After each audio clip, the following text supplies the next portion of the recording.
الحمدللہ رب العالمین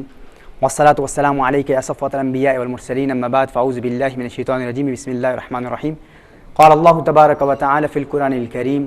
قل ان کنتم تحبون اللہ فاتبعونی یحببکم اللہ صدق اللہ العظیم وبلغنا رسولہ النبی الکریم۔ لائق صد احترام ناظرین کرام، آپ کا میزبان محمد ثاقب اقبال شامی پروگرام محبت مصطفیٰ صلی اللہ علیہ وآلہ وسلم میں ARYQ TV کی اس لائیو ٹرانسمیشن کے ساتھ آپ کی خدمت میں حاضر ہے۔ السلام علیکم ورحمۃ اللہ وبرکاتہ۔ ناظرین کرام، کل کے پروگرام میں ہم نے رسالت مآب صلی اللہ علیہ وآلہ وسلم کی محبت پر کلام کیا تھا۔ آج ہم ابتدا ایک مرتبہ پھر ایک ورد ایک وظیفے سے کرتے ہیں۔ اگر آپ کی کوئی قیمتی چیز گم ہو گئی ہو تو اس گمشدہ چیز کو تلاش کرنے کے لیے فوراً آپ جب اسے تلاش کریں تو قرآن کریم کی آیت وَاذْكُرْ رَبَّكَ اذا نسیتا، اس کو پڑھنا شروع کر دیں۔ وَاذْكُرْ رَبَّكَ اذا نسیتا، وَاذْكُرْ رَبَّكَ اذا نسیتا۔ اول آخر دروشی پڑھ لیں۔ جب آپ تلاش کر رہے ہوں تو یہ آیت پڑھتے رہیں، اس کی تلاوت کرتے رہیں، انشاءاللہ تعالیٰ اس کی برکت سے آپ کو وہ گمشدہ چیز مل جائے گی۔ ناظرین کرام، امام راغب اصفہانی رحمۃ اللہ تعالیٰ علیہ اپنی مفردات میں ارشاد فرماتے ہیں، محبت کا اصطلاحی معنی یہ ہے اذا ارادت، کسی چیز کا ارادہ کرنا، اذا تراہ او تظنہ خیرا، اگر آپ اس کو اچھا سمجھتے ہیں، اچھا گمان کرتے ہیں تو اس کے حصول کا ارادہ کرنا یہی محبت ہے۔ یعنی اگر آپ نے کسی چیز کو دیکھا اور آپ کو وہ چیز اچھی لگی، کسی انسان کو دیکھا، وہ انسان آپ کو اچھا لگا، اس میں کوئی خوبی دیکھی، وہ خوبی آپ کو پسند آئی اور آپ کے دل میں یہ تمنا پیدا ہو گئی، یہ خواہش پیدا ہو گئی کہ میں اس کے قریب ہو جاؤں، مجھے اس کا قرب ملے، یا میں اس کے قریب ہو جاؤں یا وہ میرے قریب ہو جائے، تو یہ جو کیفیت ہے دل کی، دل کا یہ میلان، دل کی یہ رغبت، دل کا اس فرد کی طرف راغب ہونا، یہی کیفیت قلب محبت ہے۔ یعنی اس چیز کو حاصل کرنے کی تمنا، یہی تمنا ہی محبت ہے۔ ناظرین کرام، آپ کسی چیز کو دیکھتے ہیں، اس میں کوئی خوبی نظر آتی ہے، آپ کسی انسان کو دیکھتے ہیں، اس کے چہرے کا حسن دیکھتے ہیں، آپ کو اچھا لگتا ہے، اس کے کردار کا حسن دیکھتے ہیں، اس کی گفتار کا حسن، اس کا انداز تکلم دیکھتے ہیں، اس کی کوئی خوبی آپ کو نظر آتی ہے، اس کا دین آپ کو اچھا لگتا ہے، آپ کو اس کی مہمان نوازی اچھی لگتی ہے، اس کا اخلاق اچھا لگتا ہے، جس طرح اس نے آپ کو ٹریٹ کیا، اس کی ہاسپٹیلٹی آپ کو اچھی لگتی ہے۔ ان اچھائیوں کی بنیاد پر آپ کے دل میں ایک کیفیت پیدا ہو گئی، اور وہ کیفیت کیا ہے کہ آپ کو اس کا قرب ملے، آپ اس کے قریب ہونا چاہتے ہیں، قریب ہونے کی، اس کو حاصل کرنے کی خواہش پیدا ہوتی ہے، یہی خواہش محبت ہے، یہی تمنا محبت ہے۔ یعنی کسی کو دیکھنا محبت نہیں ہے، اگر آپ نے کسی کو دیکھا تو دیکھنا محبت نہیں ہے، اور دیکھ کر اس کے قریب بھی ہو گئے تو قریب ہونا بھی محبت نہیں ہے، اس کو حاصل بھی کر لیا تو حاصل کر لینا بھی محبت نہیں ہے۔ محبت اس حصول کی تمنا کو کہتے ہیں، حاصل کرنے کی خواہش کو کہتے ہیں، قلبی رغبت کو کہتے ہیں، قلب کا مائل ہونا، اسی کو محبت کہتے ہیں۔ اگر امام راغب الاصفہانی رحمۃ اللہ تعالی علیہ کی اس تعریف پر مزید غور کریں، ارادت ما تراہ او تظنہ خیرا، ارادہ کرنا اس چیز کا جسے آپ دیکھتے ہیں یا گمان کرتے ہیں، یعنی آپ کا گمان اس کے متعلق کیا ہے؟ آپ کا گمان یہ ہے کہ یہ چیز اچھی ہے، اس کو اچھا گمان کرنا، آپ نے گمان کیا یہ اچھا ہے، اور پھر گمان کرنے کے بعد، اچھا سمجھنے کے بعد، پسند کرنے کے بعد یہ تمنا پیدا ہو جائے کہ یہ مجھے مل جائے، یہی تمنا محبت ہے۔ ناظرین کرام، یہ ضروری نہیں ہے کہ آپ کو اچھائی میں اچھا ہی نظر آئے، یہ ضروری نہیں ہوتا۔ کبھی کبھی ایسا بھی ہوتا ہے کہ انسان کو اچھائی میں برائی نظر آتی ہے، کوئی چیز اچھی ہے لیکن آپ کو اچھی نہیں لگتی، اس کا دار و مدار آپ کے دل کی کیفیت پر ہے، آپ کے قلب کی کیفیت پر ہے۔ اب اگر آپ کا دل برا ہے تو عین ممکن ہے کہ آپ کو اچھی چیز میں بھی برائی نظر آ رہی ہو۔ مثال کے طور پر ایک شخص کو شراب پینے کی عادت ہے، وہ شرابی ہے، وہ کسی شرابی کو شراب پیتے ہوئے دیکھتا ہے، وہ دیکھتا ہے کہ وہ شراب پی رہا ہے۔ اب چونکہ اس کے دل میں شراب کی محبت ہے، اسے شراب اچھی لگتی ہے، اسے شراب سے پیار ہے، اب دوسرے شرابی کو شراب پیتا ہوا وہ دیکھتا ہے تو اس کے دل میں اس شرابی کی محبت اس لیے پیدا ہو جاتی ہے کیونکہ اسے شراب سے پیار ہے۔ اب اپنی پسندیدہ چیز کسی دوسرے فرد میں جب یہ دیکھتا ہے تو اس کے دل میں اس دوسرے فرد کی جانب رغبت پیدا ہوتی ہے، میلان پیدا ہوتا ہے، وہ مائل ہوتا ہے، تو اس میلان قلب کو بھی محبت کہتے ہیں۔ اب اگر کوئی شخص کہے کہ دیکھیں امام راغب الاصفہانی رحمۃ اللہ تعالی علیہ نے ارشاد فرمایا ہے کہ ارادۃ ما تراہ و تظنہ خیرا، کسی اچھی چیز کی طرف دل کا راغب ہونا، دل کا رغبت کرنا، یہ محبت ہے، لیکن شراب پینا تو اچھی چیز نہیں ہے۔ ناظرین اس میں کوئی شک نہیں، شراب پینا اچھی چیز نہیں ہے، لیکن جو شرابی سے محبت کر رہا ہے اس کے دل میں چونکہ شراب کی محبت رچ بس چکی ہے، اسے شراب پسند ہے، اسے شراب سے پیار ہے، وہ شراب کو اچھا سمجھتا ہے۔ اب چونکہ اس کے نزدیک شراب اچھی چیز ہے، اب وہ اسے اچھا سمجھ کر ہی اس شرابی سے محبت کر رہا ہے، تو اس کے حق میں یہ محبت ہی کہلائے گی۔ چونکہ اس کا دل خراب ہو سکتا ہے، اس کا دل بیمار ہو سکتا ہے، اس کی قلبی مرض کی وجہ سے اس کو ایک بری چیز میں اچھائی نظر آ رہی ہے، لہٰذا اگر کسی کو کسی بری چیز میں اچھائی نظر آ رہی ہو اور وہ اس کو اچھا سمجھ کر ہی اس برے شخص کے قریب ہونا چاہتا ہے تو اس کو بھی محبت ہی کہیں گے۔ اور ایسا ہوتا ہے اگر کسی کا دل بیمار ہے، اگر کوئی روحانی طور پر مریض ہے، تو ایسا ہوتا ہے کہ روحانی امراض میں مبتلا لوگوں کو برائیوں میں اچھائیاں نظر آتی ہیں اور اچھائیوں میں برائیاں نظر آتی ہیں۔ جس طرح انسان کا اگر معدہ خراب ہو تو اس کی پسندیدہ ڈش آپ اس کے سامنے رکھ دیں، بلکہ میں آپ کو اگزامپل دیتا ہوں، ہمارے ابھی برطانیہ سے ہمارے ساتھ جو نوجوان آئے ہیں انہی میں سے ایک بھائی آج سے 3-4 دن قبل وہ بریانی افطار کے وقت کھا رہے ہیں اور بریانی ان کو بڑی اچھی لگی، چاول کھا رہے ہیں، بریانی کھا رہے ہیں، اور انہوں نے بریانی کو دیکھا۔ اب جب انہوں نے بریانی کو دیکھا، انہوں نے بریانی کو چکھا، جب بریانی کو کھایا تو انہیں اچھی لگی، تو بریانی کی اچھائی دیکھ کر ان کے دل میں بریانی کی محبت پیدا ہو گئی۔ انہوں نے کہا یہ بہت اچھی ہے، جس نے اس کو کوک کیا ہے وہ کوک بھی بہت اچھا ہے، اس نے بہت اچھا کوک کیا ہے۔ لیکن کل جب افطار کے وقت اسی بریانی کو وہ کھا رہے ہیں، چونکہ اب ان کا معدہ خراب ہو چکا تھا، تو انہوں نے کہا یہ بریانی بہت بری ہے، اچھی نہیں بنی، اس کو اچھا کوک نہیں کیا گیا، اچھا تیار نہیں کیا گیا۔ تو اس کو پھر بتایا جائے گا کہ بریانی بھی وہی ہے، اس کا کوک بھی وہی ہے، اس کو پکانے والا بھی وہی ہے، لیکن چونکہ تیرا معدہ خراب ہو گیا ہے، اب تیرا معدہ اچھا نہیں رہا، جب تیرا معدہ اچھا ہوگا تو اس اچھی بریانی میں تجھے اچھائی ہی نظر آئے گی، جب اس میں تو اچھائی دیکھے گا تو اس بریانی سے تجھے پیار ہو جائے گا، محبت ہو جائے گی۔ اب چونکہ تیرا معدہ خراب ہے اس لیے تجھے اس اچھی چیز میں اچھائی نظر نہیں آ رہی، چونکہ تیرا معدہ برا ہو چکا ہے۔ اب جو ہی تو اس معدے کو پھر اچھا کر لے گا تو اس بریانی میں بھی تجھے اچھائی نظر آئے گی۔ اسی طرح ناظرین کرام، جب انسان کا قلب بیمار ہو جاتا ہے، انسان کا دل بیمار ہو جاتا ہے، تو ممکن ہے اس کے بیمار دل کو اچھائیوں میں برائی نظر آئے اور برائیوں میں اچھائی نظر آئے۔ اور یہی انسانی فطرت کا تقاضا ہے کہ جب انسان کا دل اچھا ہو تو جس میں اچھائی نظر آئے گی انسان کو رفتہ رفتہ اس سے پیار ہو جائے گا۔ اسی لیے نیک لوگوں کے دوست نیک ہوا کرتے ہیں اور برے لوگوں کے دوست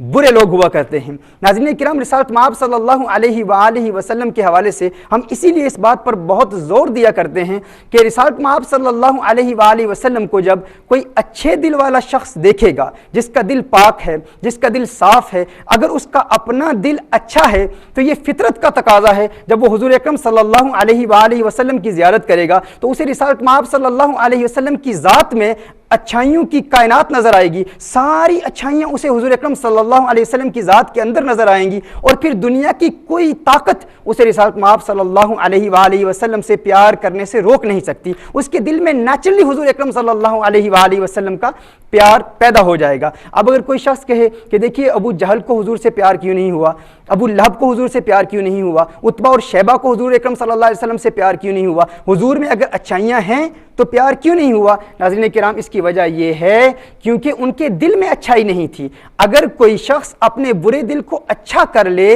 تو اسے ہر اچھے شخص سے پیار ہو جاتا ہے، اور یہ محبت پیار چونکہ خود بخود ہو جاتا ہے، پیار کیا نہیں جاتا، پیار ہو جاتا ہے۔ انسان کو پیار کرنے کے لیے کچھ کرنا نہیں پڑتا، پیار خود بخود ہو جاتا ہے، محبت خود بخود ہو جاتی ہے۔ اب شاید کوئی اعتراض کرے کہ اگر محبت خود بخود ہو جاتی ہے تو پھر محبت مصطفیٰ صلی اللہ علیہ وآلہ وسلم کے اس پلیٹ فارم پر اس عنوان کے ساتھ آپ لوگ کیوں کہتے ہو کہ آپ نے ہمیں محبت مصطفیٰ صلی اللہ علیہ وسلم کا طریقہ سکھانا ہے؟ کیونکہ پیار کیا نہیں جاتا، پیار ہو جاتا ہے، اور وہ جو خود بخود ہو جاتا ہے اس کو سکھانے کا طریقہ آپ کیوں سکھا رہے ہو؟ وہ پیار کرنے کا طریقہ کیوں سکھا رہے ہو؟ ناظرین کرام، اس کا جواب یہ ہے، اس میں کوئی شک نہیں کہ پیار خود بخود ہو جاتا ہے، پیار کیا نہیں جاتا، لیکن پیار کرنے کا طریقہ نہیں سکھایا جا رہا، یہاں پر دل ٹھیک کرنے کا طریقہ سکھایا جا رہا ہے، دل اچھا کرنے کا طریقہ بتایا جا رہا ہے۔ یعنی اگر کسی کا دل خراب ہے، اگر کسی کے دل میں برائی ہے، تو وہ برے دل والا شخص برائی میں ہی اچھائی تلاش کرے گا، اسے برائی میں ہی اچھائی نظر آئے گی۔ جس طرح وہ شرابی شخص شراب میں اچھائی دیکھ رہا ہے، اس کا دل چونکہ خراب ہے، اب اسے شراب میں بھی اچھائی نظر آ رہی ہے اگرچہ وہ برائی ہے، لہٰذا اسے شرابی سے پیار ہو جاتا ہے۔ ہم کہتے ہیں کہ رسالت مآب صلی اللہ علیہ وسلم سے پیار اسی صورت میں ہوگا جب آپ کا دل اچھا ہو جائے گا، لہٰذا ہم پیار کرنے کا طریقہ نہیں سکھائیں گے، ہم آپ کو بتائیں گے کہ دل کو ٹھیک کرنے کا طریقہ کیا ہے، کیونکہ دل خود بخود ٹھیک نہیں ہوتا، دل کو ٹھیک کرنے کا، اچھا کرنے کا طریقہ سیکھنا پڑتا ہے۔ ناظرین کرام، اس حوالے سے رسالت مآب صلی اللہ علیہ وآلہ وسلم کے دور کا ایک واقعہ سماعت فرما لیں۔ سیدنا فضالہ رضی اللہ تعالیٰ عنہ صحابی رسول ہیں، میرے آقا صلی اللہ علیہ وسلم کے صحابی ہیں۔ جب وہ ایمان نہیں لائے تھے، غیر مسلم تھے، تو اس وقت ان کے دل میں اچھائی موجود نہیں تھی، اس وقت ان کا دل اچھا نہیں تھا۔ حضور اکرم صلی اللہ علیہ وآلہ وسلم کی بارگاہ میں حاضر ہوتے ہیں۔ یہ لفظ اچھا میں نے خود اس کا انتخاب اسی لیے کیا ہے تاکہ یہ آپ اس لفظ اچھا اور برا کو سمجھ لیں، اور یہ عام فہم لفظ ہے۔ اس کے علاوہ اس کی ٹیکنیکل ٹرمینالوجیز بھی ہیں جو علماء تصوف نے تصوف کی کتابوں میں لکھی ہیں، لیکن اس کو ہر فرد انشاءاللہ تعالی سمجھ لے گا۔ سیدنا فضالہ رضی اللہ تعالیٰ عنہ حضور اکرم صلی اللہ علیہ وآلہ وسلم کی بارگاہ میں حاضر ہوتے ہیں، بری نیت سے حاضر ہوتے ہیں، چونکہ ابھی تک ان کا دل ٹھیک نہیں تھا، ابھی تک ان کے دل میں برائی تھی، ان کا دل اچھا نہیں تھا۔ حضور اکرم صلی اللہ علیہ وآلہ وسلم کے پاس آتے ہیں، العیاذ باللہ رسالت مآب صلی اللہ علیہ وآلہ وسلم کو قتل کرنے کی نیت سے، رسالت مآب صلی اللہ علیہ وسلم کو شہید کرنے کی نیت سے حضور اکرم صلی اللہ علیہ وسلم کے پاس آتے ہیں۔ حضور اکرم صلی اللہ علیہ وآلہ وسلم اس وقت کعبۃ اللہ کا طواف کر رہے ہیں، اور سیدنا فضالہ حضور اکرم صلی اللہ علیہ وسلم کے سامنے کھڑے ہیں۔ حضور اکرم صلی اللہ علیہ وسلم فضالہ کو دیکھ کر فرماتے ہیں، تو فضالہ ہی ہے نا؟ میرے آقا صلی اللہ علیہ وسلم کو اللہ عز و جل نے چونکہ مستقبل کا علم دیا، علم غیب عطا فرمایا، رسالت مآب صلی اللہ علیہ وآلہ وسلم فضالہ کے دل کی کیفیت اور دل کے خیالات کو جانتے ہیں۔ فضالہ نے کہا، ہاں میں فضالہ ہی ہوں۔ حضور اکرم صلی اللہ علیہ وسلم بیت اللہ کا طواف کر رہے ہیں، طواف کعبۃ اللہ کر رہے ہیں۔ حضور اکرم صلی اللہ علیہ وسلم فضالہ کے پاس پھر آتے ہیں، فرماتے ہیں، فضالہ تو اپنے دل میں کیا باتیں کر رہا ہے؟ فضالہ طریقہ کار سوچ رہا تھا کہ کس طرح حضور اکرم صلی اللہ علیہ وآلہ وسلم پر حملہ کروں۔ میرے آقا صلی اللہ علیہ وسلم نے ارشاد فرمایا، ہے فضالہ تو کیا سوچ رہا ہے؟ فضالہ کہتا ہے، کنت اذکر اللہ، میں تو اللہ کا ذکر کر رہا ہوں، میں تو اللہ کا ذکر کر رہا ہوں۔ رسالت مآب صلی اللہ علیہ وآلہ وسلم کے لبوں پر تبسم کی سجاوٹ نظر آئی۔ فضحک النبی صلی اللہ علیہ وسلم، حضور مسکرائے، اور مسکرانے کے بعد رسالت مآب صلی اللہ علیہ وآلہ وسلم نے استغفار پڑھا، اور استغفار پڑھنے کے بعد رسالت مآب صلی اللہ علیہ وآلہ وسلم نے سیدنا فضالہ کو دیکھا۔ میرے آقا صلی اللہ علیہ وآلہ وسلم فضالہ کے برے دل کو دیکھ رہے ہیں، فضالہ کے قلب میت کو دیکھ رہے ہیں، فضالہ کے قلب مرید کو دیکھ رہے ہیں۔ میرے آقا صلی اللہ علیہ وسلم اپنے ہاتھ اٹھاتے ہیں۔ فضالہ کہتے ہیں، رسالت مآب صلی اللہ علیہ وآلہ وسلم نے اپنا ہاتھ یوں اٹھایا، میرے آقا نے اپنا ہاتھ اٹھایا اور فضالہ کے سینے پر رکھ دیا۔ میرے آقا صلی اللہ علیہ وسلم نے اپنا ہاتھ اٹھا کر فضالہ کے سینے پر رکھا۔ جب ہاتھ فضالہ کے سینے پر رکھا، فسکن قلبہ، فضالہ کے قلب کی دنیا بدل گئی، فضالہ کے قلب کی دنیا بدل گئی۔ ایسا انقلاب پیدا ہوا، ایسی تبدیلی پیدا ہوئی کہ فضالہ کہتا ہے، رب کعبہ کی قسم، میرے آقا صلی اللہ علیہ وسلم کے ہاتھ اٹھانے سے قبل مجھے حضور سے زیادہ کسی سے نفرت نہیں تھی، حضور اکرم صلی اللہ علیہ وسلم سے سب سے زیادہ نفرت تھی، لیکن رب کعبہ کی قسم، جب محمد عربی صلی اللہ علیہ وسلم نے اپنا ہاتھ اٹھایا، میرے آقا صلی اللہ علیہ وسلم نے ہاتھ اٹھا کر فضالہ کے دل پر رکھا، تو فضالہ کا وہ برا دل ایسا اچھا ہو گیا، ایسا پیارا ہو گیا، ایسی خوبیوں والا ہو گیا کہ اسے پھر کونین کے والی، خسرو خوباں، سیاح لامکاں، نازش ہر دو جہاں صلی اللہ علیہ وآلہ وسلم کی ساری اچھائیاں نظر آنے لگی۔ فضالہ کہتے ہیں کہ اس کے بعد مجھے آقا صلی اللہ علیہ وسلم سے اتنا پیار ہو گیا، اتنی محبت ہو گئی، اتنا عشق ہو گیا کہ پوری کائنات میں مجھے پھر اس کے بعد حضور سے پیارا کوئی نہ رہا، حضور اکرم صلی اللہ علیہ وسلم سے زیادہ محبوب ذات اس کے بعد میری زندگی میں کوئی نہ رہی۔ فضالہ کہتے ہیں کہ میں جب واپس لوٹتا ہوں حضور اکرم صلی اللہ علیہ وسلم کی بارگاہ میں حاضری کے بعد، رسالت مآب صلی اللہ علیہ وآلہ وسلم سے پیار کرنے کے بعد، ایمان لانے کے بعد جب واپس لوٹتا ہوں تو ایک لڑکی تھی جو مجھے اکثر اپنی طرف راغب کرنے کی کوشش کیا کرتی تھی، مجھے اپنی طرف بلانے کی کوشش کیا کرتی تھی۔ فضالہ کہتے ہیں اس لڑکی نے مجھے اپنی طرف بلانے کی کوشش کی اور کہا حلم الی الحدیث، آپ فضالہ کچھ باتیں کر لیں، آپ فضالہ کچھ کلام کر لیں، کچھ گفتگو کر لیں۔ اس لڑکی کی نیت ہمیشہ بری ہوتی تھی۔ فضالہ کہتے ہیں کہ میں نے اس کی طرف دیکھا اور میں نے اس سے کہا کہ اب فضالہ کا سودا بازار مصطفیٰ میں ہو گیا ہے، اب فضالہ بک چکا ہے دربار مصطفیٰ میں، اب فضالہ تیری طرف نہیں دیکھ سکتا، اب فضالہ کو کوئی اور چہرہ نظر نہیں آتا، اب فضالہ عاشق ہے کونین کے والی صلی اللہ علیہ وآلہ وسلم کا۔ ناظرین کرام اب غور کیجئے کہ یہ فضالہ کا دل پہلے قلب میت تھا، پہلے قلب مختوم علیہ تھا، پہلے قلب مریض تھا، پہلے دل میں برائی تھی، دل میں اچھائی نہیں تھی، لیکن رسالت مآب صلی اللہ علیہ وآلہ وسلم نے سیدنا فضالہ رضی اللہ تعالی عنہ کے دل میں ایسی تبدیلی پیدا کر دی کہ ہاتھ اٹھایا تو دل کی دنیا بدل گئی، اور جب دل کی دنیا بدلی تو فضالہ کو حضور اکرم صلی اللہ علیہ وآلہ وسلم کی تمام خوبیاں، تمام اچھائیاں نظر آنے لگی، اور فضالہ کو حضور اکرم صلی اللہ علیہ وسلم سے پیار ہو گیا۔ تو یقیناً پیار کیا نہیں جاتا، پیار ہو جاتا ہے، لیکن دل ٹھیک کیا جاتا ہے۔ اور اسی طرح ہم اس دل کو ٹھیک کرنے کا طریقہ سیکھنے کے لیے یہاں حاضر ہوئے ہیں، تاکہ ہم دل کو ٹھیک کرنے کے مختلف طریقے سیکھیں کہ رسالت مآب صلی اللہ علیہ وسلم سے پیار کرنے کے لیے دل کو اچھا کیسے بنایا جاتا ہے۔ ناظرین کرام، مجھے امید ہے کہ رسالت مآب صلی اللہ علیہ وآلہ وسلم کی محبت کے حوالے سے لفظ محبت کے اصطلاحی معنی کو آپ کافی حد تک سمجھ چکے ہوں گے، جسے امام راغب الاصفہانی رحمۃ اللہ تعالی علیہ نے بیان فرمایا ہے۔ آئندہ آنے والے لیکچرز میں ہم انشاءاللہ تعالی مزید اس پر قرآن کی روشنی میں اور رسالت مآب صلی اللہ علیہ وسلم کی احادیث کی روشنی میں بھی ہم کلام کریں گے اور محبت کی قسموں پر بھی بیان کریں گے۔ اب ہم انشاءاللہ محبت کے بعد عشق پر بیان کرتے ہیں۔ عشق کیا ہے؟ علامہ ابن منظور لسان العرب میں بیان فرماتے ہیں کہ عشق کیا ہے؟ فرماتے ہیں العشق فرط الحب، محبت قلبی میلان کو کہتے ہیں، انسان کے دل کا کسی کی جانب راغب ہو جانا، رغبت کرنا، یہ محبت ہے۔ لیکن اس رغبت میں جب انسان تمام حدود سے تجاوز کرتا ہے، انسان کا دل کسی کی جانب مائل ہو جاتا ہے، دل کا مائل ہو جانا، یاد رکھیے، کسی کو دیکھنا محبت نہیں ہے، اور کسی کو قریب کرنے کی کوشش کرنا بھی محبت نہیں ہے، اور کسی کو قریب کر لینا بھی محبت نہیں ہے۔ فقط وہ خواہش جو دل میں پیدا ہوتی ہے کسی کے قرب کی، اس خواہش کو محبت کہتے ہیں، اس تمنا کو محبت کہتے ہیں۔ اور جب وہ تمنا، جب وہ خواہش حدود میں ہو اسے محبت کہتے ہیں، اور جب وہ تمنا حدود سے تجاوز کر جائے تو اسے عشق کہتے ہیں۔ یعنی جب کسی کو حاصل کرنے، کسی کا قرب حاصل کرنے کی تمنا پیدا ہو، خواہش پیدا ہو، کسی کو حاصل کرنے کی خواہش پیدا ہو، کسی کا قرب حاصل کرنے کی تمنا پیدا ہو، تو وہ تمنا کیا ہے؟ محبت ہے۔ اور جب وہ تمنا حد میں ہو تو اسے محبت کہتے ہیں، اور جب وہ خواہش حد سے تجاوز کر جائے، بے حد ہو جائے، تو اس خواہش کو پھر عشق کہتے ہیں۔